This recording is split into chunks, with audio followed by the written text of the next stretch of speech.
guys, and welcome to a new episode of Losing My Virginity. This week's game is Final Fantasy 15. I told you guys I was going to do at least 3 videos on this fucking game, and this is the Losing My Virginity. So we're going to be doing things a little bit differently because, unlike most other games, I didn't play it on stream. I don't have a streaming setup for PlayStation 4 in this game. Right now is only on PlayStation 4 and Xbox One. So I basically just uploaded all of the footage from my PlayStation 4, and now I downloaded it, and I'm going to edit it into this little mini review. So we're going to talk about the things that I like about the game, the very, very sparse amount of things that I dislike about the game, and why you guys should just fucking play this. Okay, so the first thing that you see when you open the game is the whole, this is a Final Fantasy for fans and first-timers alike. I honestly find this a little bit annoying because why are they trying to pander so hard to the people who have never played a Final Fantasy before? I feel like there's an immense amount of people who really have been waiting for this game, anticipating it, and just wanting the franchise to be back to its roots. And then there's people like me who have always loved it and was excited about this game regardless because I knew it was going to be awesome. So I don't see why we're trying to pander to these like new people who've never played a Final Fantasy before. While I think that all Final Fantasies are basically for first-time Final Fantasy players, because most of the games don't tie together, it's not like a big deal if you play 12 before you play 9, I do believe that this game is so exceptional that it'll make you fall in love with the franchise if you're a new person. Alright, moving on. Dude, I fucking love the graphics of this game. They're so fucking beautiful. Obviously,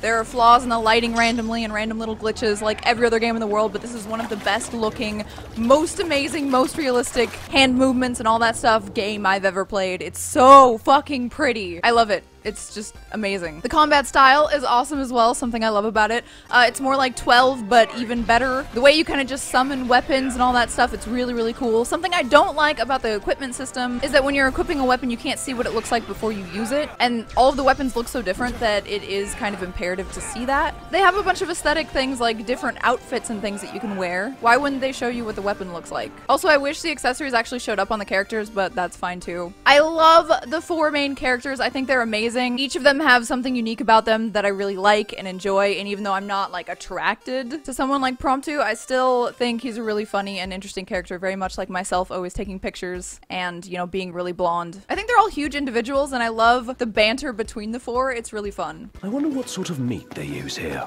Doesn't matter, as long as it tastes good.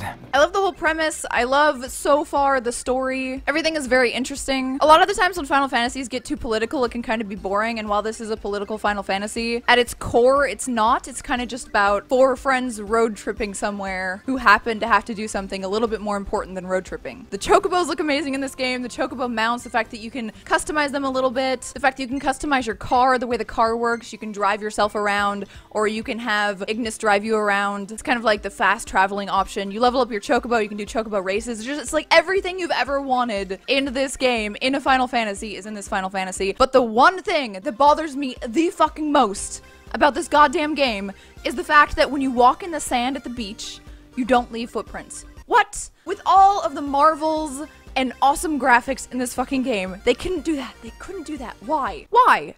Come on. I mean, at least have them be there for a little bit and then fade away or something like most games. I mean, even Life is Strange had that, and that was far inferior to this game's graphics. Just a little pet peeve of mine. Another cool thing about this game is they did manage to make a fishing minigame kinda cool. I thought Stardew Valley was the only game that ever did that for me. Who the fuck likes to fish? I don't understand people who like to fish in real life. In games, it's almost as monotonous, but in this game, it's not that bad. It kinda sucks that when your line breaks, you actually lose your bobber. That's kind of annoying, but it's interesting and unique, so I'm not gonna hate on it. Nice. Also, you can get bobbers that look like tonberries and stuff. One thing I'm worried about is I don't think there's gonna be like standard tonberries or cactuars in this game. I played a King's Tale, which is the game that you can get if you pre-ordered with EB Games or GameStop. And that game is about King Regis telling Noctis a bedtime story when he was much younger. And Regis talks about how he encountered some cactuars. And Noctis was like, cactuars? Those still exist? Or something like that, hinting to the fact that there's not going to be anything like that in the game. Kind of like they're antiquated or something. That would suck. I feel like this game is more realistic, so all of the baddies that you would see normally in Final Fantasies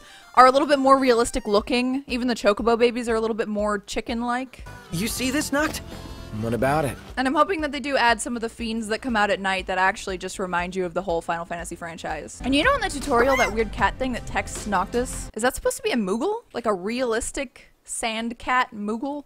I don't know. Anyway, I'm about 19, 15 hours into the game so far. I've actually had to do some real life things today and yesterday, so that kind of sucks. But so far, I absolutely adore it. It is everything I wanted and more, and I definitely recommend you guys check it out. If you're not enjoying it, I don't know. We just totally clash with what kind of games we like, and I feel like you're probably like a COD fanboy or something weird. People who don't like JRPGs but like things like Skyrim, those people are weird to me. Final Fantasy's greater than all of those types of games. Alright guys, those are my initial thoughts. I'm sure I forgot something. There's a lot of things that I forget. I didn't write anything down. I just wanted to kind of do this and let you guys know what I thought about the game and show you a little bit of footage from my PS4, my gameplay, my playthrough. I have a white chocobo for Noctis. Finally got to unlock the chocobos recently. A lot of the quests are really cute, like catching the frogs. It's like not just doing the same thing over and over again, and they actually have like little mini cinematics showing the last frog that you caught. It's very interesting, and the way you interact with NPCs isn't nearly as autistic for the NPCs. Usually NPCs just walk around and go like, I like cats and dogs, like to themselves or to you when they don't even know you, and it's really awkward.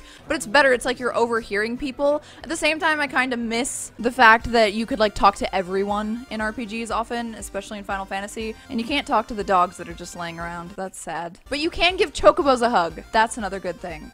Yeah. Yeah. Oh, there you go. Yeah, boy. OMG.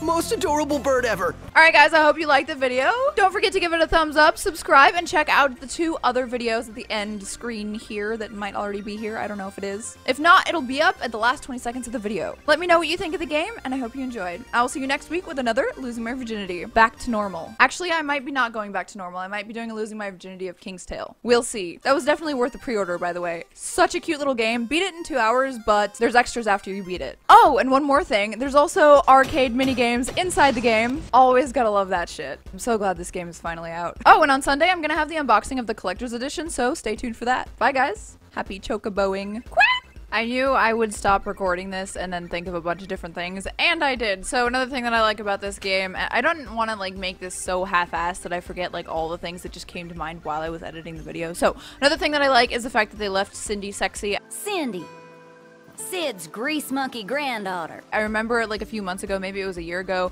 a lot of SJWs were bitching about the fact that she's sexy, and I really like that Square Enix like stuck to their guns, because a lot of franchises are clearly making their characters less sexy and pandering to the people who are like professionally offended. Y'all ain't never been out this way before, have you? And I remember they said something like, that's part of her personality, there's nothing inherently wrong with it, so we're not going to be changing anything. Something like that, probably a little less eloquent, because it was probably translated over from Japanese or something. But I like that attitude. I hate the fact that a lot of companies act like that's just a character that's null and void and not even possible. So Cindy, sexy, good. I think sex and tits in video games, or like sexy guys, which there are some of those in this game too. Gotcha. Just add to the storyline, as long as it's not like a completely ridiculous plot, like some Dead or Alive beach volleyball stuff. But even games like that have a place. Just mindless fun, why not? I like how Ignis and Gladio are like, if you put them together, my perfect man. Smart, well-spoken, glasses. Everything in order? Yep. All right. Hot, buff, badass. Not really loving like the faux hawk / mullets. Something I don't like is when you have him in his jacket and then you choose the same outfit without jacket, it puts a fucking shirt on him. It's like, no, I wanted a completely nude Gladio. What's your problem? Yeah, that's annoying, I guess. Selfies. That's another really good reason to like this fucking game. I feel like I take less selfies. Also, if you guys haven't seen the Kingsglaive movie and the Brotherhood little mini anime series, you guys have to watch that. It's a lot of backstory, a lot of really interesting stuff. It's weird how they like took out some of the footage from Kingsglaive and just at some point in the game randomly put it in there. And I feel like anyone who hasn't watched Kingsglaive would be like, what the fuck is going on? This makes no fucking sense. So if you were kind of confused about that random cinematic when they're down at the beach or whatever, watch Kingsglaive. You owe it to yourself before you go any further in the game. And I think that's it. If I think of anything else, I don't know. I'm probably gonna think of a million other things, but this is like not a real review. I'm not even finished with the game anyway, so thought I would give you guys my first look. That's what Losing My Virginity is all about, right? For real this time. Bye guys.